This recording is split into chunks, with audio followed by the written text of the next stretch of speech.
चलिए आज का क्लास हम लोग सुनेंगे। मॉडर्न हिस्ट्री हम लोग शुरू किए थे और आज चल रहे थे बेसिक क्लास। बेसिक क्लास में भारत के संदर्भ में बेसिक हमने आपको समझाया था कि भारत में अंग्रेजों के आने के पहले यहाँ मुगल का शासन। मुगल की स्थिति आपको हमने समझाया था, सभी बच्चों को याद होगा कि एक टर्निंग पॉइंट आता है 1707। ये टर्निंग पॉइंट इसीलिए शब्द बोले क्योंकि इस समय औरंगजेब की मृत्यु होती है, याद है सबको। इसी समय मुगल का साम्राज्य छोटे छोटे टुकड़ों में बंट जाता। उसके पहले तक एक विशाल साम्राज्य मुगलों का था। 1707 में छोटे छोटे खंड इससे अलग होना शुरू हो जाते। अकबर के समय ही एक विशेष पंजाब में पंजाबी लोग शुरुआत है और औरंगजेब के समय ही महाराष्ट्र में मराठा का उपद्रव शुरू है। दो क्षेत्रीय शक्तियां उभर चुकी है।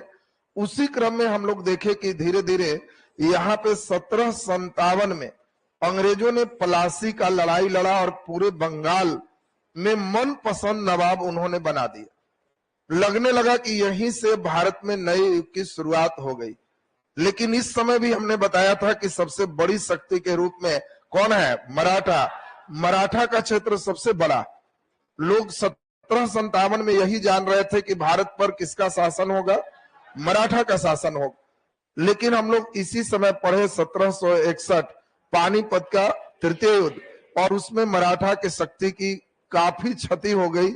इस युद्ध से ये तय हो गया कि मराठा अब हेड नहीं बनेगा।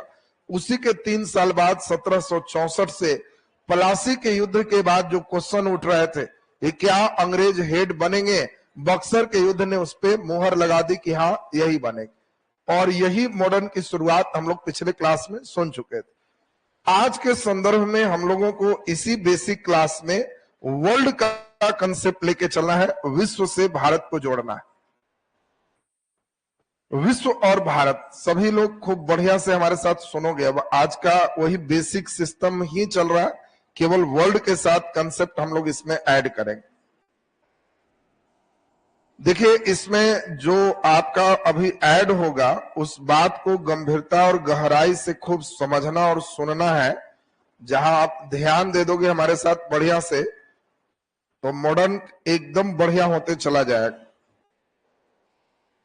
देखिए, यहाँ पे आपको सबसे पहले समझना यह है कि ये विश्व का मानचित्र है और विश्व के मानचित्र में हम लोगों को ये ध्यान देना है, शुरुआत से ही मेन सेंटर था इटली। इटली की राजधानी थी रोम और रोम में रहते थे पोप, और ये पोप ईसाई थे और देखते देखते बहुत बड़े साम्राज्य की स्थापना किए। और इस साम्राज्य का मेन हेड ऑफ कंट्रोल रोम से था, इसीलिए इस साम्राज्य को रोमन साम्राज्य कहा गया। देखिए, इस साम्राज्य का नाम क्या है? रोमन साम्राज्य। प्राचीन काल में भी तुमको जान के गहरा आश्चर्य होगा, चीन से लेकर रोम तक एक रास्ते थे जिसको रेशम मार्ग कहा।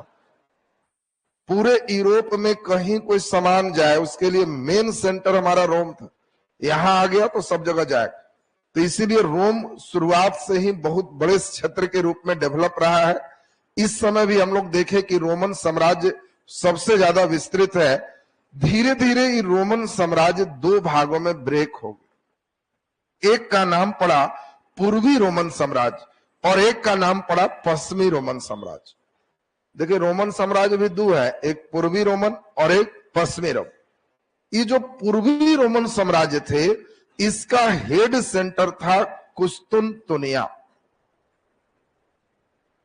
देखिए, नाम आपको बीच में बोलेंगे कुस्तुनतुनिया, तो आपको यह समझना है कि कुस्तुनतुनिया नाम बोलते ही 1200 ईस्वी से लेके ये लगातार ये एक ऐसा सेंटर के रूप में डेवलप है कि कोई भी सामान किसी को बेचना तो वो भारत से आना जाना, चीन से आना जाना बड़ा प्राचीन काल से ही रहा।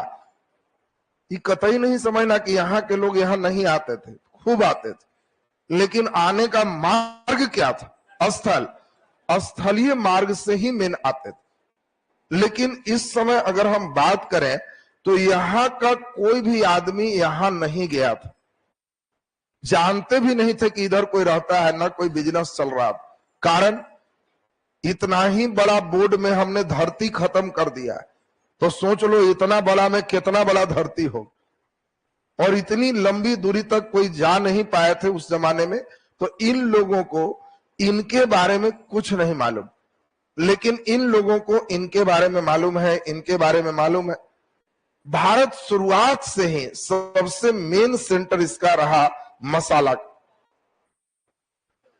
देखो ईश्वर ने बड़ा रिवर्स सिस्टम दिया। आपने पढ़ा शुरुआत से ही, एनसीईआरटी में आपने नाम सुना होगा कि शुरुआत में लोग सिर्फ ब्रेड के भरोसे ज्यादा थे। उस समय मांस, मछली, अंडा बहुत टॉप था, बहुत महंगा चीज था। धीरे धीरे जब फ्रिज का खोज हुआ तब आपने देखा कि फ्रीजर से इधर से उधर जाने लगा तो वो सस्ते हो। मांस को ज्यादा दिन तक सुरक्षित रखने के लिए मसाले चाहिए थे। जैसे तुमने सुना होगा मछली लाए तो हल्दी में लपेट के रख दिए तो थोड़ा लंबा समय तक चलेगा। मैंने कैसे ही छोड़ दिया, एक हल्दी लपेट के रख दिए तो हल्दी किसी में लपेट दिए तो उसका जो संरक्षित समय है वो बढ़ जाएगा। दूसरा, ये ठंडा प्रदेश, ठंडा प्रदेश में मांस मछली की खपत ज्यादा होती। गर्म प्रदेश में मसाले होते हैं। भगवान बड़ा उल्टा पुल्टा बनाए, मसाला बनवाते हैं गर्म क्षेत्र में। केरल में गर्मी खूब है, विषुवत रेखा के नजदीक, लेकिन गर्म क्षेत्र में मसाले की खपत कम है। ठंडा खूब पड़े, आज पानी गिरे और ठंडा बढ़ जाए तो तुम सामने अंडा दुकान के पास खड़ा हो जाओ, एगो आमलेट, एगो 4-5 चीज मार दो। लेकिन जब देखोगे गर्मी बहुत ज्यादा है, पसीने पसीने, तो क्या अंडा दुकान पे खड़ा होंगे? नहीं हो, मांस मछली कम खाएंगे। तो यहां पर जो देख रहे हो ये ठंडा प्रदेश, यहां मांस मछली बहुत ज्यादा पैमाने पर लोग खा रहे हैं। लेकिन ठंडे प्रदेश में मसाले नहीं होते। मसाला के लिए हाई टेम्परेचर चाहिए और वो होते थे इधर गर्म क्षेत्र में। तो शुरुआत से ही लोग मसाले इधर से ले जाते थे। आपको याद होगा हिंद यवन को एक नया चीज बोला गया, गोल मिर्च उनके लिए प्रिय था और गोल मिर्च को यमन प्रिय कहे, यूनानी के लिए हम लोग बताया था। तो शुरुआत से ही ये सिस्टम चल रहा है। यहां पे एक टर्निंग ये है, ये जो बेल्ट देख रहे हो इसी बेल्ट का नाम है सऊदी अरब। देखिए एक समय बीच में ऐसा लग रहा था कि पूरे विश्व में सब ईसाई ही छाए, क्योंकि जहां था रोमन साम्राज्य ईसाई धर्म के ही प्रचार में थे और सबसे ज्यादा संख्या में थे। 700 ईस्वी आते आते यहां पे मोहम्मद साहब के द्वारा स्थापित इस्लाम धर्म बढ़ने लगा। 700 ईस्वी के पहले 650 तक इस्लाम धर्म संगठित नहीं, 700 आते आते इस एरिया में संगठित होना शुरू है। धीरे धीरे 1000 ईस्वी आते आते थोड़ा और बड़ा हो, 1200 ईस्वी आते आते थोड़ा और बड़ा हो। अब ये दोनों में ही टकराव होने लगा। अब ये है ईसाई और ये है मुस्लिम। ये कहे कि विश्व का सबसे मेन धर्म इस्लाम, और ये कहे कि ईश्वर के सबसे करीब हम हैं, पोप, मेरा साम्राज्य, और हम जो बोलेंगे वही होगा कि गॉड के नजदीक हम हैं। और ये दोनों में ही यही सब कंपटीशन चल रहा था। इंडिया साइड से चुपचाप देख रहा है, ये भी ज्यादा कुछ नहीं कर रहा। लेकिन उसी बीच एक सबसे बड़ा टर्निंग पॉइंट है, उसी को समझना है। टर्निंग पॉइंट अब यहां पे है 1453। एक सबसे बड़ा टर्निंग ये है कि महज 750 साल में इस्लाम इतने मजबूत हो गए कि इन्होंने 1453 में यहां ऑटोमन तुर्क ने तुर्क साम्राज्य का जो स्थापना किया, इन्होंने कुस्तुनतुनिया पर ही हमला कर दिया।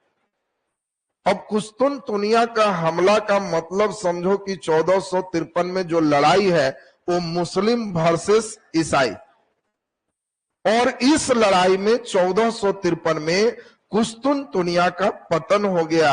इनके पूरे क्षेत्र पर मुस्लिम आक्रमणकारी ऑटोमन तुर्क जो देख रहे हो तुर्क साम्राज्य का कब्जा हो गया। और ये देखिए ये पूरा बेल्ट जो है वो इस्लाम का हो गया, मुस्लिम का हो गया। कुस्तुनतुनिया के भी जो लोग थे, ये मेन सेंटर था, यहाँ कई कॉलेज थे, कई बच्चे पढ़ रहे थे, कई टीचर थे, सब जान बचा बचा के इटली भाग। इटली में उन लोग गए तो बेचारे किताब उताब निकाले, तो इन लोगों ने कहा कि सोचिए तो पहले हम लोग कितना बढ़िया था, बीच में हम लोग चुपचाप पोप की बात मान रहे। इन्होंने फिर से नया चीज जागृत किया कि हम लोग फिर से जगे, और यही 1453 के बाद इटली में पुनर्जागरण की शुरुआत हुई।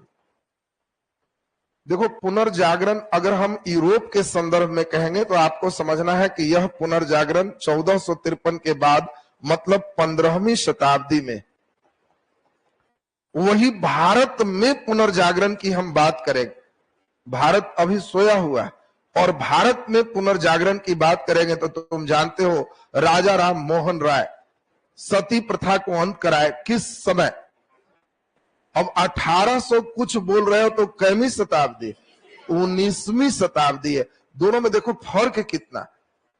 यूरोप 15वीं शताब्दी में ही जग चुका है, जबकि भारत 19वीं शताब्दी में जग रहा है। 400 साल बाद हम लोग से 400 ईयर आगे हो गया। हम लोग फिर वही करेंगे, लेकिन हम लोग 400 साल बाद करेंगे। इन दोनों में अंतर भी है। धीरे धीरे आपको क्वेश्चन गहराई का देगा कि भारत के पुनर्जागरण यूरोप के पुनर्जागरण से कैसे भिन्न था। चॉइस दे तो जो लड़के यहाँ के कंसेप्ट को नहीं समझ रहे हो तो उस समय भारत के पुनर्जागरण में कुछ जोड़ ही नहीं पाओ। पुनर्जागरण की शुरुआत विश्व में सबसे पहले कहां हो? इटली में। यूरोप में भी कहां? इटली में। क्यों इटली में हुई? कुस्तुनतुनिया के सारे विद्वान लोग रोमन साम्राज्य में वापस आए। उन्होंने जब पुस्तक निकाला तो इस समय क्या था, मध्यकाल जो अभी पढ़ रहे हो, इस मध्यकाल को ही हम लोग डार्क एज कहते हैं, अंधकार का युग कहते हैं, चाहे वो भारत हो चाहे जहां हो। और इसमें सबसे बड़ा धर्म का नियंत्रण।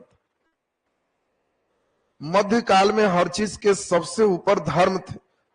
आज वाली बात नहीं सोचो, उस समय जो अभी 1400 लिख रहे हैं, 1200-1400 के फेज में हर धर्म टाइट। भारत में तो 1800 जो अभी देख रहे हो, यहां तक कोई लड़का कह दे कि हम पूजा नहीं करेंगे, भगवान नहीं होते, तो बाबूजी घर से भगा देंगे कि कैसा जन्म मेरे खानदान में लिया, ये भगवाने के नहीं है तो मेरा क्या होगा। बात समझो, ये नहीं है कि तुम भगवान नहीं होते, हम पूजा नहीं बोलोगे तो घर रख ले। आज एकदम सिंपल हो चुका है, कहीं धर्म का नियंत्रण नहीं। तुम घर में कहोगे भगवान नहीं होते हैं, पूजा नहीं करते, अच्छा ठीक है चलो खाओ चुपचाप रहो शांति से, भगाया नहीं जाएगा। इंडिया में ये हालत था कि कहा गया था कि जहां दूब घास नहीं होते हैं वहां नहीं जाना चाहिए, वहां जाने से धर्म की नाश होती। और दूब घास हमेशा गर्म क्षेत्र में होते। ठेठ में एक ही चीज कहा गया कि समुद्र पार नहीं जाना, वहां जाओगे तो धर्म नाश हो जाएगा। इंग्लैंड नहीं जाना, और कई इंग्लैंड यहां पे ट्रेनिंग देने के लिए सेना को इंग्लैंड ले गए। घर वाले मना कर रहे हैं मत जाओ, धर्म नाश हो जाएगा, लेकिन उसने कहा कि जाना जरूरी है, ट्रेनिंग है, चला गया। लोग जाने दिए तो मतलब मन से चले गए। 6 महीना बाद ट्रेनिंग लेके अपने ही घर में लौट रहे हैं, उनकी पत्नी ही दरवाजा खोल रही है और देख के कह रही है कि आप समुद्र पार चले गए, अब हिंदू नहीं है, दरवाजा बंद।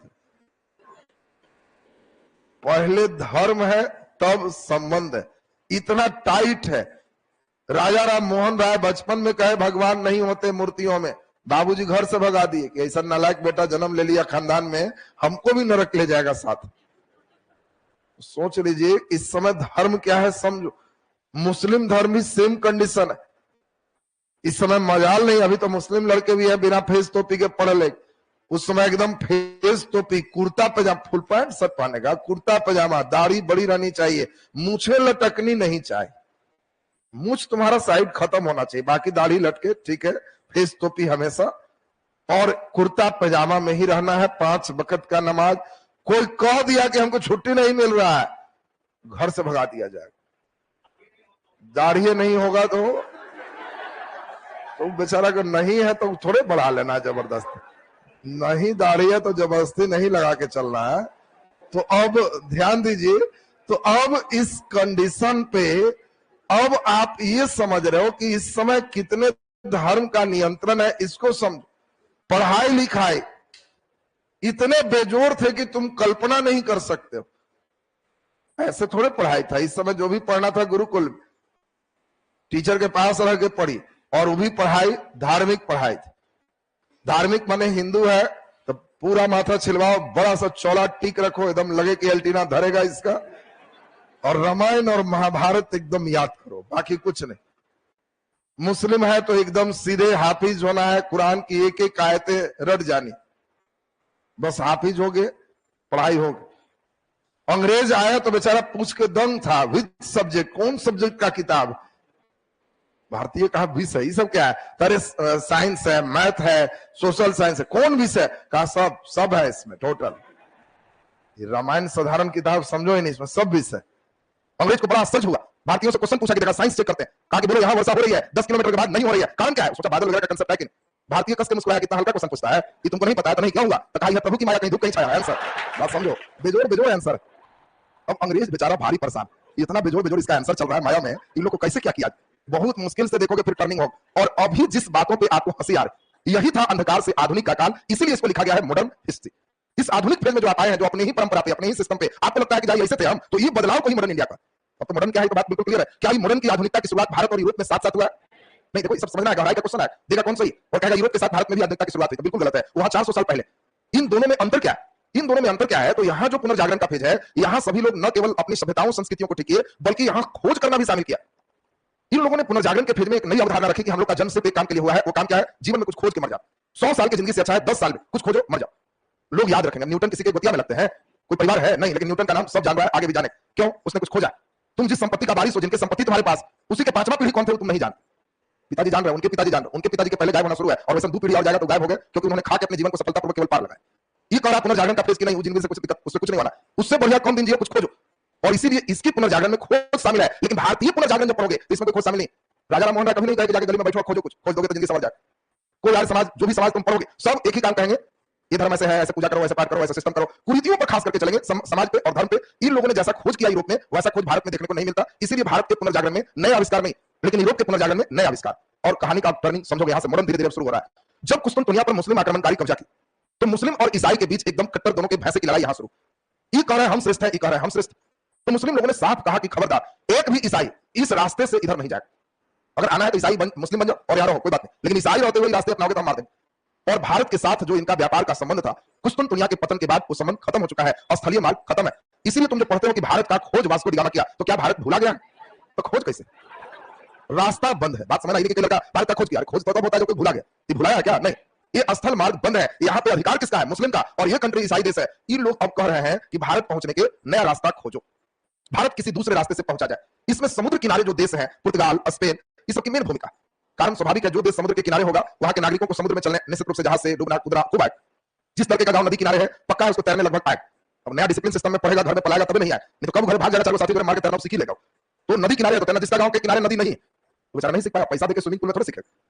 वो जिसके गांव रोड किनारे नेशनल हाईवे, उसको चलना वसूल करना नहीं सीखेगा, बिना ट्रेनिंग के सीख जाता है। रोड किनारे है तो पक्का सीखेगा। कोई ना कोई लक्ष्मी पूजा कोई पूजाएगा, वो एकदम लाठी लेगा, बड़ा होगा, नहीं भी है तो देखेगा, बाकी को तो कहेगा ट्रेनिंग ले लिया, सीखे कुछ, निकल जाता। उसी प्रकार से समुद्र किनारे है तो इनको जहाज वगैरह की अच्छी ट्रेनिंग। और सबसे दुख की बात है कि इन लोग के राजा महाराजा की हालत खराब है कि कुस्तुनतुनिया के पतन से मांस है, मसाले नहीं। दुख उतने से समझो कि घर में मुर्गा आ गया है, मसाला की दुकान बंद, और घर में नहीं है तो दुख समझ में आया।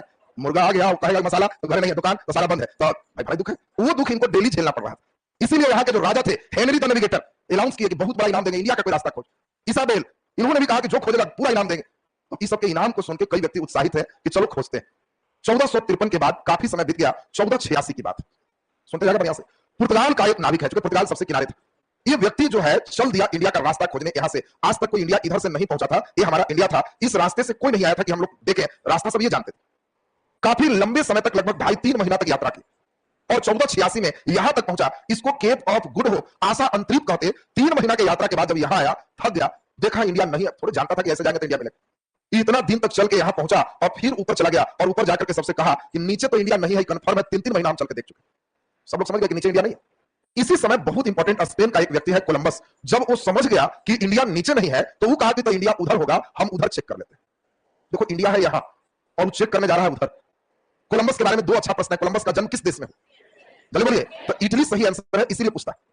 कोलंबस का जन्म पूछेगा तो इटली, लेकिन उस समय एक देश के लोग जन्म लेकर कहीं दूसरे देश में चले जाते थे, तो याजे स्पेन के राजा की तरफ से खोजने गया है, निवासी स्पेन का बनाओ। देखो कोलंबस स्पेन का है, लेकिन अगर क्वेश्चन में जन्म दे देगा तो आंसर इटली होगा, स्पेन नहीं मार। अब इंपॉर्टेंट सुनेंगे। तो कोलंबस स्पेन से चल दिया, राजा स्वयं झंडी दिखाए। कोलंबस ने भी कहा कि हम इंडिया खोज के रहेंगे। पूरे साथियों की टीम से जहाज लेके चल दिया। साहसिक यात्रा 1 महीना 2 महीना जा रहा है तो जा रहा। समुद्र इतने बड़े होते हैं कि एक ही लाइन से अंदाज लगा लो कि जहाज पर से अगर कोई चिड़िया उड़ती है तो फिर उसी जहाज पे आ जाती है, क्योंकि वहां कोई और छोर पता नहीं चलता। तो सोच लीजिए कितना बड़ा समुद्र, और इस समुद्र में 2 महीना की यात्रा के बाद कुछ पता नहीं। साथी बीमार पड़ गया, डॉक्टर नहीं, तबियत ज्यादा खराब हो गया, मर गया, रोते हुए समुद्र में फेंकना है, कुछ उपाय नहीं। दूसरा साथी भी कुछ दिनों में मर गया, फिर फेंक दीजिए। 3 महीना लगभग जब पूरा होने आया तो बाकी साथी लोग कोलंबस को समझाया कि कोलंबस लौट चलो, अभी भी समय, हम लोग जिंदा कम से कम बच जाएंगे। कई साथी मर गया, और नहीं तो फिर में रहेंगे तो हम लोग भी लाइन से समझ जाएंगे। कोलंबस कह रहा है कि इधर ही मर जाएंगे, कबूल है, लेकिन क्या जाके मुंह दिखाएंगे राजा को, हम जाएंगे नहीं। बाकी साथी लोग रात में प्लान किया, जब कोलंबस साइड में थे, कि आज रात में हम ही लोग कोलंबस के टांग के फेंक देंगे। जैसा 4-5 को गया, एक और जाएगा, कम से कम हम लोग तो भाग चलेंगे और वहां जाके कहेंगे मेन लीडर कोलंबस मर गया बीमार से, इसलिए हम लोग चले। हम लोग का तो प्लान बचे। कैसी यात्राएं रही होगी, तो अनुभव आप समझ रहे हो कि जो मेन लीडर है उसी को टांग के फेंकने का बाकी प्लान हो चुका। लेकिन उस दिन उन लोग फेंकते, उसी समय उन लोग को बहुत दिनों के बाद कुछ टापू दिखाई दिए, तो सब कहे कि पता नहीं कौन जानवर होगा, क्या होगा, इस टापू पर छोड़ दो। और जैसे ही कोलंबस का जहाज 1492 में इस टापू पर लगा, ये सारे लोग चिल्लाने लगे, हल्ला करने लगे कि इंडिया मिल गया, इंडिया यहां, और उछल रहे थे कि इंडिया खोज दिए, इंडिया मिल गया। क्यों? यहां पर भी मसाले थे। वो लोग हल्दी का पेड़ देखे, अन्य वृक्ष देखे, मसाला देखे, इंडिया का सेंस ही मसाले से। और जैसे ही मसाला देखे सभी लोग एकदम उत्साह में भर गए। कोलंबस भी कहा कि गुड, इंडिया खोज दिए, और चलो नक्शा बनाते हुए हम लोग एकदम सफलता प्राप्त कर लिए, इस रास्ते में कोई मुस्लिम भेंट नहीं है, आराम से लोग आगे जाएंगे। और यहां आके उसने रास्ता बताया कि इंडिया एकदम आसान है, 2.5-3 महीना लगेगा, हम लोग खोज दिए। पुराने जितने व्यापारी थे उन सबको राजा कहा कि जाओ जहाज लेके इंडिया पहुंचो, वहां से सामान मसाला लाओ। जब पुराने लोग जो इंडिया पहले आते थे इधर से, वो लोग गए तो कहे ये कौन इंडिया है, यहाँ के आदमी लाल लाल है एकदम, यहाँ व्यक्ति दूसरा तरह का था, तो इन इंडियन को ही रेड इंडियन कहे। इसीलिए आपसे क्वेश्चन पूछेगा अमेरिका के मूल निवासी को क्या कहे, रेड इंडियन, ताकि लोग रेड इंडियन है, ऐसा इंडियन नहीं, वहां ब्लैक इंडियन रहता है, ये लोग रेड वाला है। तो इसीलिए अमेरिका के मूल निवासी रेड इंडियन कहलाए, और इन लोग कंफर्म हो गए कि हम लोग अंतिम छोर पे आ गए हैं, इसीलिए इसका भी नाम इंडिया ही दे दी कि इंडिया ही है, लेकिन ये पश्चिम में इंडिया है, और इसीलिए कहे कि यह वेस्ट इंडिया है, और इसका नाम वेस्ट इंडीज रखे। तुमको कई बार मैच में सुना होगा कि वेस्ट इंडीज खेल, तो कभी भी तुमसे पूछे कौन बच्चा बताएगा वेस्ट इंडीज की राजधानी कहां? तो हाँ सुन लो पहले, वेस्ट इंडीज की कोई राजधानी नहीं है, सुनो पहले ध्यान से, इनकी राजधानी बताने लगा। वेस्ट इंडीज कोई देश ही नहीं, वेस्ट इंडीज यहाँ पे कई देशों का एक समूह है, जमैका, किंगस्तान, सब कई वहां पर कंट्री है, पोर्टोरिको, कई देश मिला करके उन द्वीप समूह को वेस्ट इंडीज का, इसलिए West Indies as a country नहीं है, कई देशों का समूह है। अब यहां से देखो तुम्हें समझ में आएगा कि अब इंडिया 2-2 हो गया, तो अब यहां से लोग कह रहे हैं यूरोप वाले कि इंडिया तो मिला है लेकिन वेस्ट इंडिया मिला है। अब हम समझ गए हैं इंडिया ईस्ट में है, इसीलिए तुमको ईस्ट इंडिया कंपनी की स्थापना हो। तुमको पहले तो ये समझना था कि इंडिया कंपनी में ईस्ट इंडिया कंपनी क्यों, इसका मतलब ईस्ट इंडिया कह रहा है तो जरूर वेस्ट इंडिया हो, बड़का पापा कह रहा है तो जरूर छोटका पापा हो, कोई गया कह रहा है बड़का पापा है तो गारंटेड है कि छोटका पापा है, नहीं खाली पापा कहता। ईस्ट इंडिया कह रहा है तो जरूर वेस्ट इंडिया हो। और ये देखो 1492 में वेस्ट इंडीज का खोज ये तय कर दिया कि इंडिया इधर है। फिर पुर्तगाल फॉर्म में वास्को डी गामा उसी जहाज को लिया है जो बार्थोलोमियो डियाज यहां तक पहुंचाया था, कहा ले चलो हमको उसी से, वहां तक पहुंचा, हम फिर खोजेंगे इंडिया किधर। और यही देखिए यहां फिर पुर्तगाल के एक व्यक्ति चल दिए साहसिक यात्रा पर, ये वर्ष है 1498। और इस रास्ते पर जब यहां आए, चूंकि केप ऑफ गुड होप पे आ चुके, 4 जहाज लेके चलते, रास्ते में लूटपाट भी होता था, जहां से चल रहे हैं वहां मजबूत भेंट हुआ तो मालूम चला सामान भी लूट लिया, हाथ पर बांध दिया और फिर में खटवाना भी शुरू कर देगा, पूरा खोजा हुआ निकल ला देगा, 10 बना देगा। तो इसीलिए ताकत से चलना होता था, ताकत नहीं रहेगा तो तुम अपने गायब हो जाएगा, तुम्ही को खोज देगा। तो यहाँ पे 4 जहाज के साथ चले। तो बच्चे को मालूम है वास्को डी गामा किस जहाज से भारत आया था? ट्रैक्टर जहाज, अच्छा नहीं ड्रैगन, अच्छा चलो सुनते जाओ, ध्यान से सुनो। अब यहाँ पे पहले सुनिए, एकदम ध्यान दीजिए, यहाँ पे ये यहाँ तक तो आ गया, इसके बाद इससे समझ नहीं आ रहा कि इंडिया कहां है, तो यहां से ये नहीं समझ रहा कि डायरेक्ट चल दिया, यहां से ये ऊपर की ओर गया, दक्षिण अफ्रीका, फिर ऊपर फिर ऊपर। जिस समय दक्षिण अफ्रीका में गया है उस समय क्रिसमस का पर्व आ गया था, क्योंकि तो ईसाई थे सब, क्रिसमस का पर्व लोग बड़ा अच्छा से मनाते थे, और क्रिसमस को ही यहाँ के इस भाषा में नटाल कहते थे। इसीलिए इस जगह पर जहां Vasco D gamma south Africa में आया, उस जगह का नाम नटाल है। नटाल शब्द क्यों बोल रहे हैं? क्योंकि आगे फिर गांधी जब दक्षिण अफ्रीका जाए तो वहां नटाल कांग्रेस की स्थापना हो, वहां नटाल में रहेंगे। और जैसे हम नटाल बोलेंगे तो कहना कि जी सब समझ गए हैं, नटाल वास्को डी गामा से ही रिलेटेड वर्ड है। नटाल का अर्थ क्या होता है? क्रिसमस। तुमको दे देगा गांधी ने दक्षिण अफ्रीका में नटाल कांग्रेस की स्थापना की, नटाल का अर्थ क्या है? तुम गांधी सोचोगे, गांधी नहीं आई, वास्को डी गामा से क्वेश्चन। तो उसमें क्रिसमस के समय ये क्यों बता रहा है? क्योंकि तुम्हारे पास अंदाज लग जाए कि 25 दिसंबर के आसपास यहां से इंडिया आना, यानी जनवरी माह में पहुंच जाएगा। ये तुमको अंदाज लगाने के लिए हमने यहाँ पे क्रिसमस से जोड़ा। यहाँ के बाद उसको कुछ भारतीय मछुआरे नजर आए, हमला करके पकड़ लिया। हमने बताया कि ताकत से चलते, पकड़ाए तो उसी में भारतीय जो थे, एक व्यक्ति हैं गुजरात के थे, बिजनेस के सिलसिले में वो यहाँ आए थे, उनको यहाँ नहीं मालूम था, इन्हीं का नाम था अब्दुल मलिक। ये अब्दुल मलिक गुजरात के व्यापारी, और इनकी छोटी जहाज थी। यही अब्दुल मलिक को पकड़ते हैं कि इंडिया जाना है। ये तो बेचारे इंडिया से थे ही, कहा तो मसाला, और तुम्हारा गांव का कोई नाम लेके गांव जाना है तो किसके यहाँ? तो फलाना, ओ दक्षिण टोला, वो वाला गली से जाए, एकदम एक्यूरेट एड्रेस लोगे कि पहुंच। उसी प्रकार से इसने कहा मसाला का मतलब केरल, और ये वास्को डी गामा का इसीलिए केरल के कालीकट घाट पे 1498 में अब्दुल मलिक की सहायता से एक्यूरेट जगह पहुंच गया। ये जैसे ही यहां पहुंचा, यहां का राजा जमुरीन था, भारी चिंता में था, क्योंकि इसके मसाले सड़ रहे थे, कहां बेचे, और इसको मसाले चाहिए थे। कि जैसे ही पुर्तगाली टोपी देखा पुराना वाला, तो एकदम बैंड बाजा से स्वागत किया कि यह निकलना शुरू हो जाएगा, आ गया है। बात समझिए। और पहली बार एक फिर से नए रास्ते का खोज हो गया, लेकिन यह रास्ता स्थल से नहीं है, जल से है, समुद्र से है। और इसीलिए 1498 में जो भारत की खोज है वो किस मार्ग से? समुद्र मार्ग से। लेकिन फिर देखो यही रास्ते नहीं रहे, ये रास्ते रहते तो बड़ा टफ हो जाता। ये लोग इससे भी थोड़ा सा और हाई फाई सिस्टम किए, और हाई फाई क्या किए, तो इन लोग ने कहा कि ठहरिए, यहीं से यहीं घुस जाओ, यहां पर थोड़ा सा स्थल है, ये मट्टी काट के नहर बना दो और यहीं से सीधे इंडिया, और इसी का नाम सुएज नहर हो। ये जैसे ही बन जाएगा तो समझो बाईपास हो, तुरंत पहुंचने लगेंगे। व्यापार घटेगा कि बढ़ेगा? एकदम बढ़ेगा। तो इस सुएज नहर की कहानी भूमध्य सागर और लाल सागर को मिलाएंगे। यहां पर जब ये आएंगे तो क्या ये अरब वाले लोग को अच्छा लगेगा? अरब में मुस्लिम है, यही लोग कब्जा किया हो, तो क्या इनको बढ़िया लगेगा कि वाला कब्जा किया तो कोना से मार दिया? नहीं। इसलिए दूसरी बार जब आएगा कैब्राल तो उस पर अरब वाले लोग हमला कर देंगे। क्या इधर से कैसे आगे? लेकिन कैब्राल पूरी ताकत से आएगा, इन्हीं को हरा देगा। पुर्तगाल बड़ा प्रसन्न होगा कि गुड, अब एकदम सही है, हम लोग आने जाने में कुछ नहीं रोको। और यही देखिए, यही 1498 यूरोप के व्यक्ति पहली बार भारत आए, तो यहां से एक नए अध्याय की शुरुआत होती है। वो अध्याय से मॉडर्न शुरू है, भारत में यूरोपीय कंपनी का आगमन। यहां तक तो बेस। अब तुमसे पूछा जाए कि भारत में यूरोपीय कंपनी आए, इसका कारण है पहला नंबर कुस्तुनतुनिया का पतन होना। बोलो कारण है कि बिल्कुल कारण है। कंपनी के आने का कारण ही नहीं पतन होता तो क्या आते इस रास्ते से? नहीं, आप ये रास्ता रहता तो कैसे आप? अब ये चीज हम लोग को चॉइस क्वेश्चन देंगे, अभी जल्दी से कुछ बातें लिखेंगे, बेसिक कंप्लीट हो जाएगा और तब सुनो, अब लेसन मेन शुरू हो जाएगा। वहां से आपके पढ़ने पर पूरा ध्यान चाहिए, क्योंकि हम लोग अब भारत में यूरोपीय कंपनी का आगमन से लेसन शुरू है। बेसिक कंप्लीट करेंगे। बेसिक में हमारा काम था इंडिया और विश्व को समझाना कि कैसे चल रहा है। नीचे लिख दीजिए, नीचे डैश पे लिखे पूर्वी रोमन साम्राज्य, पूर्वी रोमन साम्राज्य, पूर्वी रोमन साम्राज्य, पूर्वी रोमन साम्राज्य। बोलो, पूर्वी रोमन साम्राज्य को क्या कहते थे? कुस्तुनतुनिया। पूर्वी रोमन साम्राज्य कुस्तुनतुनिया कहलाया।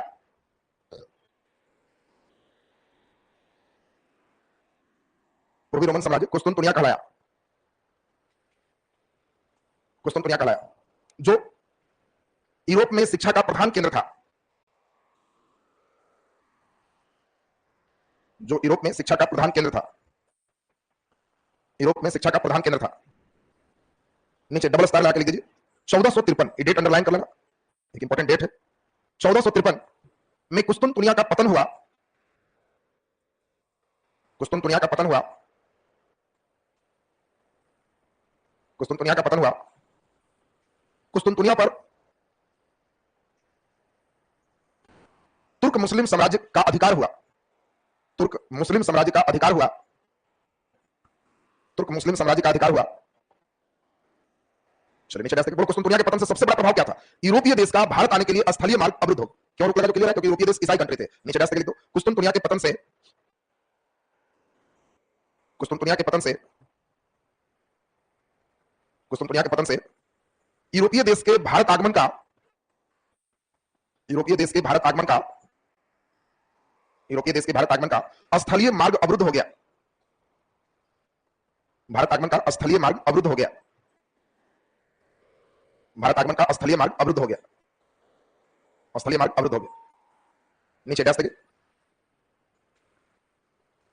कुस्तुनतुनिया के पतन के बाद यूरोप में, कुस्तुनतुनिया के पतन के बाद यूरोप में, यूरोप में इटली से पुनर्जागरण, इटली से पुनर्जागरण, पुनर्जागरण की शुरुआत हुई। पूछा जाएगा कि यूरोप में पुनर्जागरण, तो ध्यान रखना है 15वीं शताब्दी शुरू कहां से है? इटली से पुनर्जागरण की शुरुआत हुई, जिससे भारत तक पहुंचने के लिए, जिससे भारत तक पहुंचने के लिए, भारत तक पहुंचने के लिए नए समुद्री मार्ग के भौगोलिक खोज, नए समुद्री मार्ग के भौगोलिक खोज का सिलसिला प्रारंभ हुआ। नए समुद्री मार्ग तक पहुंचे, नए समुद्री मार्ग से भौगोलिक खोज का सिलसिला प्रारंभ हुआ, सिलसिला प्रारंभ हुआ। भौगोलिक खोज जब भी बोलेंगे तो ध्यान रखना है स्थलीय नहीं है, ये कैसा है? समुद्री है, क्योंकि स्थलीय मार्ग रुक चुका है। नीचे डैश पे लिख दो 1486 में,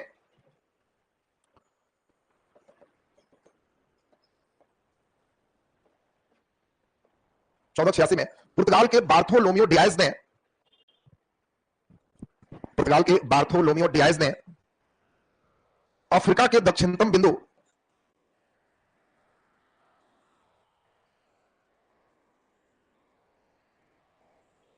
अफ्रीका के दक्षिणतम बिंदु Cape of Good Hope, Cape of Good Hope bracket में आशा अंतरीप का खोज किया, Cape of Good Hope bracket में आशा अंतरीप का खोज किया, आशा अंतरीप का खोज किया। नीचे डैश पे लिख दीजिए 1492 में स्पेन के नाविक कोलंबस, 1492 में स्पेन के नाविक कोलंबस ने अमेरिका, अमेरिका ब्रैकेट में वेस्ट इंडीज का खोज किया, कोलंबस ने अमेरिका ब्रैकेट में वेस्ट इंडीज का खोज किया, वेस्ट इंडीज का खोज किया। नीचे डैश पे स्टार लगा दो। कोलंबस का जन्म कोलंबस का जन्म बोलो कहां है? इटली में है। स्पेन में रह गया, वहां के राजा की तरफ से गया, इसलिए स्पेनिश नाविक यहां पे लिखा गया। नीचे डैश करके लिख दीजिए, लिखे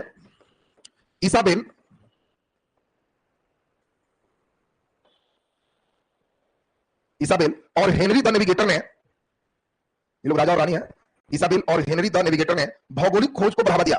यही लोग मेन प्रेरित कर रहे थे पुरस्कार प्राइज। इसाबेल एक स्पेन के हैं और एक पुर्तगाल के।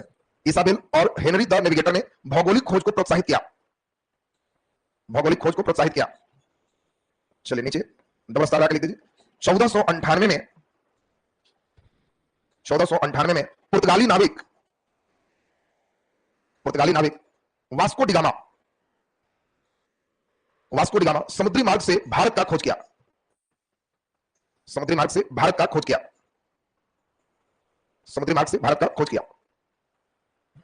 चलिए अब यहां से अब लेसन चेंज हो जाएगा, जहां डिटेल चलेंगे, जमोरीन और तमाम चीज सब चलेगा। तो अगला लेसन शुरू हो जाएगा नेक्स्ट डे। कल हमने बताया, फिर से सुन लो, कल अगर करंट अफेयर रखेंगे तो करंट अफेयर में थोड़ा सब नया डाटा हमें भी मेहनत करना पड़ जाता है, तो इसलिए कल उस कंडीशन में 3 घंटा आप रहोगे यूट्यूब पे, फिर करंट को एक बार रिवीजन कर लो, तो सुबह रूटीन देख लेना। अगर करंट अफेयर नहीं रहा तो जैसे चल रहा है फिर ऐसे ही चलते रहेगा। इधर प्रतिदिन क्लास जैसे इस रूटीन में आज चल रहा है, इसी रूटीन के अनुसार से लंबा चलते रहेगा। इसलिए अभी लगातार हमारी क्लास होगा। कल अगर करंट रहा तो केवल केमिस्ट्री डालेंगे, फिर सामने मेरा 3 घंटा क्लास होगा, और करंट अफेयर नहीं रहा तो फिर जैसे आ जाए वैसे ही। अगर कल करंट है तो परसों से सेम रूटीन है। सुबह टेलीग्राम में उसको देख लीजिए। चलिए अभी आपका एनसीईआरटी हिस्ट्री चलेगा 11th क्लास।